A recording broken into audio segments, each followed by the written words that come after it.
Hello friends, Radhe Radhe. कैसे हैं आप सब। आज हम जानेंगे शिव पार्वती का अद्भुत मिलन कैसे हुआ। उससे पहले आप सबको गणतंत्र दिवस की शुभकामनाएं। आज बहुत प्राचीन काल की बात है कि सृष्टि के रचयिता ब्रह्मा जी एक दिन वनों में खिले पुष्पों को निहारते हुए प्रेम के देवता कामदेव से संवाद कर रहे थे। चारों ओर कमल, अशोक और आम के पुष्प शोभित थे। कामदेव का धनुष फूलों से बना था और उसकी पर्यंचा मधुमक्खियों से निर्मित थी। ब्रह्मा जी ने मुस्कुराते हुए पूछा कि प्रेम के बाण कितने कोमल होकर भी हृदय को कैसे भेद लेते हैं। कामदेव ने विनम्रता से उत्तर दिया कि यह सब ब्रह्मा की ही जीवनदायिनी शक्ति का प्रभाव है। ब्रह्मा जी ने कहा कि कामदेव उनके हृदय से उत्पन्न हुए हैं, इसलिए वह दूसरों के हृदय में प्रेम जागृत करते हैं। मतलब ये कामदेव और ब्रह्मा जी का संवाद है। उसके बाद जानते हैं क्या कथा है। तभी ब्रह्मा जी ने उन्हें एक कठिन कार्य सौंपा। उन्होंने बताया कि तारकासुर के अत्याचारों से देवता पीड़ित हैं और उसका वध केवल भगवान शिव के पुत्र द्वारा संभव है। इसके लिए आवश्यक है कि शिव के हृदय में पुनर्प्रेम जगाओ और ताकि वह पार्वती को स्वीकार करे। यह कार्य केवल कामदेव ही कर सकते थे। महादेव का नाम सुनते ही कामदेव भयभीत हो गए, क्योंकि वे जानते थे कि शिव योग और वैराग्य में लीन है और सती के वियोग से अत्यंत दुखी हैं। फिर भी देवताओं के कल्याण के लिए उन्होंने यह जोखिम उठाने का निश्चय किया। तो इस तरह उन्होंने जो जोखिम उठाया, क्या उसका परिणाम निकला वही जानेंगे। उधर हिमालय की पुत्री पार्वती कठोर तपस्या में लीन थी। नारद मुनि की भविष्यवाणी के अनुसार वह शिव को पति रूप में प्राप्त करने के लिए जन्मी थी। उन्होंने सुख सुविधाओं का त्याग कर हिमालय की बर्फीली चोटियों पर तप आरंभ किया। पहले फूल, फल, फिर पत्तों और अंत में केवल शिव नाम के सहारे उन्होंने जीवन धारण किया। इसी कारण वह अपर्णा कहलाई। उनका प्रेम निष्काम था, उसमें कोई स्वार्थ नहीं था।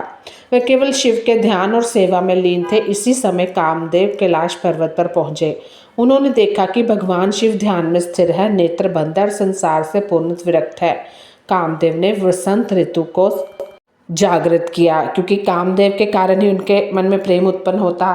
सुगंधित पवन बहने लगी, पुष्प खिल उठे, पक्षी गाने लगे, संपूर्ण प्रकृति प्रेम से भर उठी। फिर उन्होंने अपना पुष्प बाण शिव की ओर छोड़ा। बाण के प्रभाव से शिव के हृदय में हल्का सा कंपन उत्पन्न हुआ, किंतु अगले ही क्षण महादेव का क्रोध जाग उठा। उन्होंने नेत्र खोले और तीसरा नेत्र प्रज्वलित किया। बस उस ज्वाला में कामदेव भस्म हो गए। वसंत मुरझा गई और संपूर्ण वातावरण शोकमय हो गया। लेकिन जो नियति है वो तो होती ही है। उसके बाद कामदेव के भस्म होते ही उनकी पत्नी रति विलाप करने लगी। ब्रह्मा जी भी दुखी होकर शिव के पास पहुंचे और तारकासुर के अत्याचारों का स्मरण कराया। उन्होंने बताया कि यह सब देवताओं और सृष्टि की रक्षा के लिए आवश्यक था। महादेव मौन रहे, किंतु करुणा से भर उठे।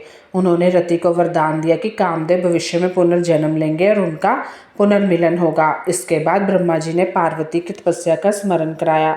शिव ने देखा कि कैसे पार्वती कठोर तप में अपना शरीर सुखा रही है और उन्होंने हर सुख त्याग दिया और केवल शिव नाम का सहारा लिया है। हर हर शंभू। सच में भोले बाबा बहुत ही भोले हैं। एक बार उनकी भक्ति करके देखिए, आप खुद ही समझ जाएंगे। ये प्रेम वासना नहीं था, बल्कि पूर्ण समर्पण था। शिव के हृदय में धीरे धीरे करुणा और स्नेह का अंकुर फूट पड़ा। उन्होंने समझ लिया कि पार्वती का प्रेम पवित्र है और सती का ही पुनर्जन्म है। अतः महादेव ने पार्वती को स्वीकार किया, उन्हें गले लगाया और अपने जीवन संगिनी के रूप में स्वीकार किया। इस प्रकार कामदेव के बलिदान, पार्वती की तपस्या और शिव की करुणा से यह दिव्य मिलन संपन्न हुआ, जिससे आगे चलकर कार्तिकेय का जन्म हुआ और तारकासुर का अंत संभव हो सका। तो यह कथा यही सिखाती है कि सच्चा प्रेम त्याग, धैर्य और समर्पण से ही पूर्ण होता है, अहंकार या वासना से नहीं होता है। धन्यवाद। कैसी लगी कथा ज़रूर बताना।